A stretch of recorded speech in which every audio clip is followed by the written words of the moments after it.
চলে আসলাম আজকে আরো একটা নতুন রেসিপি নিয়ে। আজকে আমি বানাবো নারকেলের পিঠা। আসসালামু আলাইকুম, welcome back to my channel. সবাই কেমন আছেন?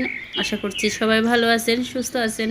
আলহামদুলিল্লাহ, আল্লাহর অশেষ রহমতে আমরাও ভালো আছি। আজকে আমি আপনাদের সাথে শেয়ার করব খুব সহজ একটা পিঠার রেসিপি, নারকেলের পিঠা। আপনারা যে যেখান থেকে আমার ভিডিওটি দেখছেন একটা লাইক দিয়ে ভিডিওটি দেখা শুরু করবেন, আর আমি আশা করব ফুল ওয়াচ দিবেন। তো এখানে আমি পরিমাণ মতো পানি দিয়ে দিছি, তার মধ্যে দিয়ে দিলাম স্বাদ মতো লবণ। তারপরে পানিগুলো ভালোভাবে ফুটিয়ে নিতে হবে। এখন হচ্ছে আমি চাউলের গুঁড়া দিয়ে দিচ্ছি। আপনারা যে যে পরিমাণে বানান ওই পরিমাণে আপনারা পানি এবং চাউলের গুঁড়াটা ব্যবহার করবেন। দিয়ে দিলাম এখন আমি আটা। যেহেতু এগুলা শুকনা চাউলের গুঁড়া, তো আমি দিয়ে দিলাম পানি, একটু বেশি পরিমাণে পানি দিয়ে দিলাম। তার মধ্যে দিয়ে দিলাম গর্তযুক্ত একটা চামচ দিয়ে 2 চামচ চাউলের গুঁড়া আর হচ্ছে 1.5 চামচ আটা। আটাটা দেওয়ার কারণ হচ্ছে পিঠাগুলা অনেকক্ষণ পর্যন্ত সফট থাকবে, শক্ত হয়ে যাবে না। তো এই তো আমার আটাটা এখন মতা হয়ে গেছে। আমি আটাটা করার পরে কিছুক্ষণ ডেকে রেখেছি। তারপরে হচ্ছে আমি আটাটা মুঠে নিয়েছি। এখন আমি রুটিগুলো বেলে নিলাম। পাতলাও না মোটাও না, এরকম করে রুটিটা বেলতে হবে। তো এখন আমি হচ্ছে রুটিগুলা কেটে নিচ্ছি একটা ছুরির সাহায্যে। রুটিগুলা বেলা দেখালাম না, সবাই রুটি বেলতে জানেন কম বেশি। তো আমি একটা রুটিকে 2 ভাগ করে নিলাম। এইদিকে পিঠার ভিতরে পুর হিসাবে দেওয়ার জন্য, যেহেতু নারকেলের পিঠা, তো নারকেলটা আমি কুড়িয়ে তো একটা পাইপেনে ভেজে নিলাম। চিনি আর হচ্ছে একটা তেজপাতা দিলাম, এক টুকরো দারুচিনি দিয়ে ভালোভাবে নারকেলের পুরগুলা ভেজে নিলাম। তো কেটে রাখা অর্ধেক পিঠা আমি নিয়ে নিলাম, তার মধ্যে দিয়ে দিলাম নারকেলের পুর। তো দিয়ে আমি একটু হাত দিয়ে ছড়িয়ে দিলাম। দিয়ে তো দেখেন আমি কিভাবে পিঠাগুলা বানাচ্ছি। প্রথমে হচ্ছে এক সাইড দিয়ে দিলাম, তার উপরে অন্য সাইড দিয়ে এভাবে আমি একটু ডিজাইন করে নিচ্ছি হাত দিয়ে চেপে চেপে। আপনারা দেখে বুঝে নেবেন আমি কিভাবে করতেছি। 2 আঙ্গুলের সাহায্যে এভাবে ধরে একটু চেপে দিলে খুব সুন্দর একটা ডিজাইন হয়ে যায়। এই যে খুব ভালোভাবে একটু চেপে দিতে হবে। তো এখন আমি ওই সাইডেও এইভাবে একটু চেপে দিলাম। খুব ভালোভাবে এভাবে চেপে চেপে দিতে হবে যাতে ভালোভাবে মুখটা আটকে যায়।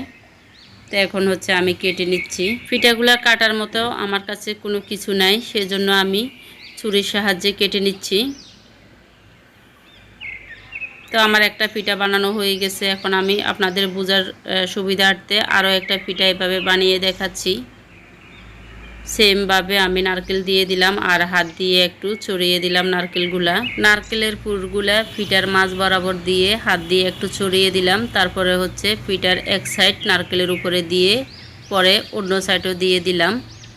তো এখন আমি হাত দিয়ে আবারও এভাবে টিপে টিপে পিঠাগুলার ডিজাইন করে নিচ্ছি। মুখটা আটকিয়ে দিলাম এভাবে। এখন আমার আরও একটা পিঠা বানানো হয়ে গেল।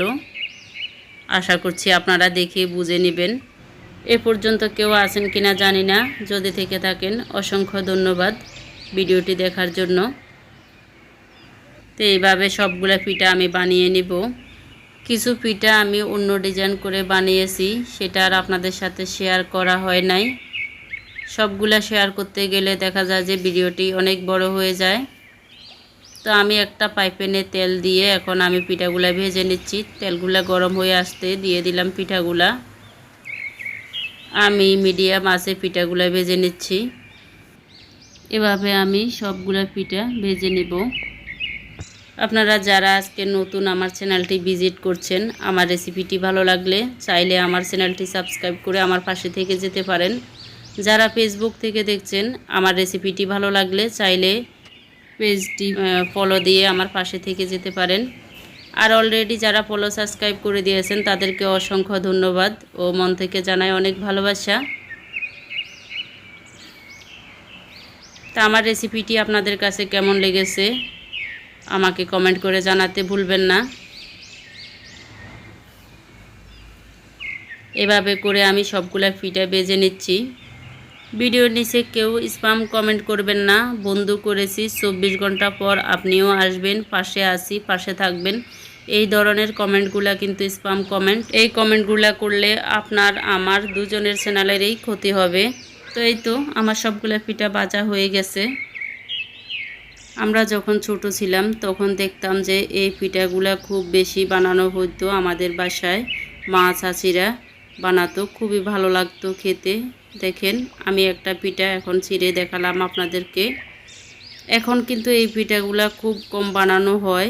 ভিডিওটি দেখার জন্য সবাইকে অসংখ্য ধন্যবাদ। আবার নতুন কোনো রেসিপি নিয়ে চলে আসবো আপনাদের মাঝে। আল্লাহ হাফেজ।